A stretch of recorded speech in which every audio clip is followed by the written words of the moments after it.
7月のトークです。皆さんこんにちは、こっちです。いやー、暑いんですよね、本当に。今は33度です。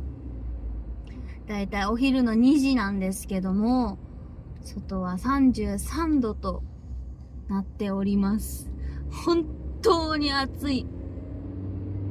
いつも夏が始まると、できるだけ冷房をつけないように過ごして、いつまで耐えられるかっていうのを自分の中でやってるんですけども、今年は早かったですね。7月、もう6月の最後の方にはつけてましたかね。で、おととい、初めて一晩中冷房をつけたまま寝ていました。夜はまだね、風があって涼しかったりしたので、夜だけ冷房を消して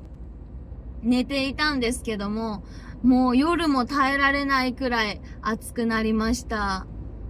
日本ではクーラーがどの建物でも比較的あるし、家の中でもそれぞれの部屋についていたりとかして、ヨーロッパでは冷房が少ないんですよね。私もイギリスに住んでたことがあるんですけども、イギリスの暖房はあるんですよね。でも冷房は少ないんですよ。なので、バスの中とか電車の中がもうサウナのような暑さになっていました。日本の電車だと寒いくらい冷房がついているので、夏でも長袖の上着を持っていくようにしています。今年もヨーロッパは暑くて大変だという話をニュースで見たので、ね、なかなか夏にヨーロッパの旅行はできないなぁと思いながら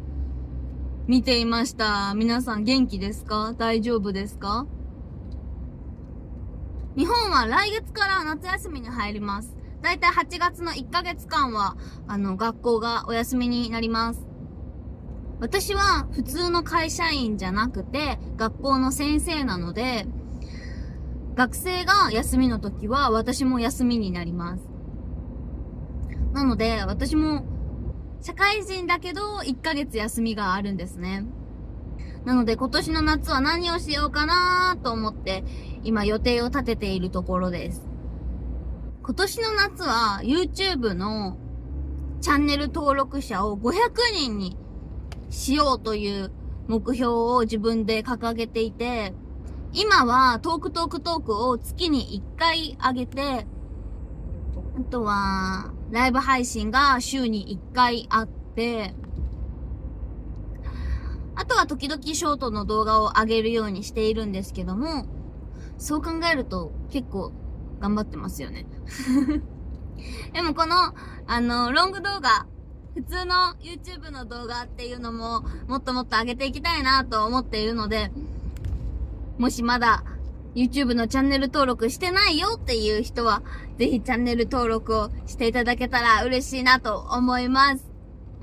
この夏休みに旅行をする予定なので、そういう日本を紹介するような動画を上げてみてもいいかなと思ったりしちゃったりしております。楽しみにしていてくれたら嬉しいです。そしてオンラインでのマンツーマンのレッスンも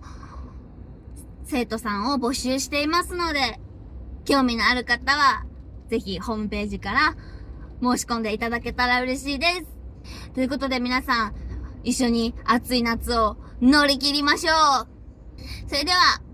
また次回のトークでお会いしましょう。バイバーイ。